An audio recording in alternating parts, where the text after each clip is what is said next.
7 মাস ধরে পেলেছি মোরগটাকে, জবাই করে খাওয়ার কোনো নিয়ত ছিল না, তবে আজকে জবাই করতেই হবে। সেম সাইজের 2টা মোরগই আছে আমাদের, তো 2টা সারাদিন যুদ্ধ করে, আর যুদ্ধতে তো হার জিত অবশ্যই আছে, তো সে সবসময় হেরে যায়। আর এখন এমন একটা অবস্থা হয়েছে, সে ভীষণ অসুস্থ হয়ে পড়েছে, তো ভাবলাম আজকে তাকে জবাই করে খেয়েই ফেলি। মোরগটার সাইজ দেখেছেন, বেশ বড়, কিন্তু 7 মাস ধরে পালছি। আর এগুলো কিন্তু টাইগার মোরগ। আমাদের পালের মুরগিগুলোর ভেতরে সবার প্রথমে এদেরই তুলেছিলাম। এদের সাথে যারা ছিল তারা বেশিরভাগই মারা গিয়েছে, আর যে কয়টা ছিল মাইবিনের ফুপিদের পাঠিয়েছিলাম, তো 2টা মোরগ আমরা রেখে দিয়েছিলাম।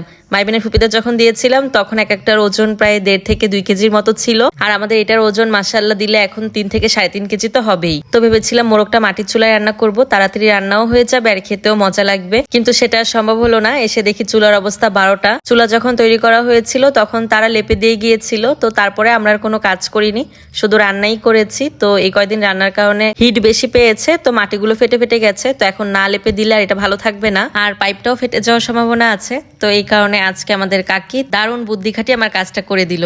কি করেছে কি আপনারা কেউ বুঝতে পেরেছেন? রান্না যখন করা হয় তখন এই পাইপটা দিয়ে তো অনেক তাপ বের হয়, তো এই কারণে যাতে পাইপটার কোনো ক্ষতি না হয়, সে একটা কাপড় ভালো করে আগে মাটি দিয়ে মাখালো, তারপর সেটা পাইপের গায়ে সুন্দর করে দিয়ে দিল, তার উপর দিয়ে আবার কিছুটা মাটির প্রলেপ দিয়ে সুন্দর করে এখন লেপে দিচ্ছে। মানে কি বলবে, এসব তো আমাদের মাথায় আসতো না, কাকির মাথায় দারুণ বুদ্ধি। সত্যি আমাদের যে কোনো প্রয়োজনে কাকিকে ডাকলেই চলে আসে, আর এই কাকি কিন্তু আমার প্রতিবেশী, আশেপাশে আর কেউ কাছে কাছে না থাকলে কিন্তু এই কাকি আমার পাশে আছে, আর আমরা কোনো কিছুতে আটকে গেলে কাকি ঠিকই আমাদের ধরিয়ে দেয়। আর আজকে তো বুদ্ধি কাটিয়ে কি সুন্দর কাজটাও করে দিল।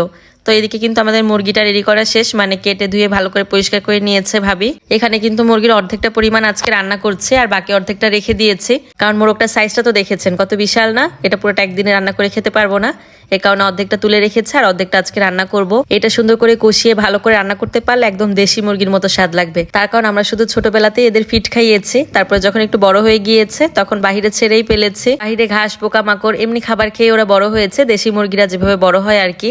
এই কারণে এদের মাংসের স্বাদও দেশি মুরগির মতনই লাগবে। তো ভুনা ভুনা করবো না, এর জন্য আলু দিয়েছে, আর মাংস আলু খেতে আমার ভালো লাগে, এই কারণে পরিমাণে একটু বেশি দিয়েছি। আলু দিয়ে কষাতে দিয়ে আমি একটু বাহিরে এসেছিলাম কাজ দেখতে, যে কাকি কতদূর কাজ করলো। পাইপটা তো সুন্দর করে লেপে দিয়েছেই, তারপর আবার চুলাটাও সুন্দর করে লেপে দিয়েছে। কিছুদিন তো বৃষ্টি হচ্ছে, এই 2 দিনের ভেতরে ভালো করে শুকিয়ে গেলে তারপর থেকে আমরা আবার বাহিরেই রান্না করতে পারবো।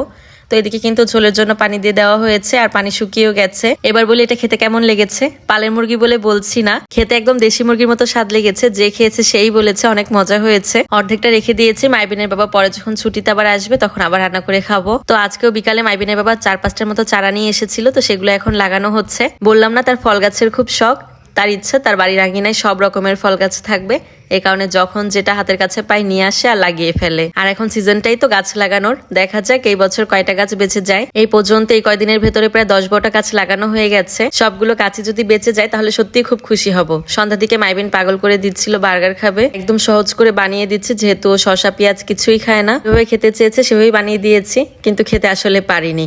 জ্বরের মুখ তো, কিছু সেভাবে ওর গলা দিয়ে নামে না, তারপরও যখন যেটা খেতে চাই তখন সেটাও সামনে দেওয়ারই চেষ্টা করি। ভিডিওটা ভালো লাগলে শেয়ার করে দিবেন, সবাই ভালো থাকবেন, আল্লাহ হাফেজ।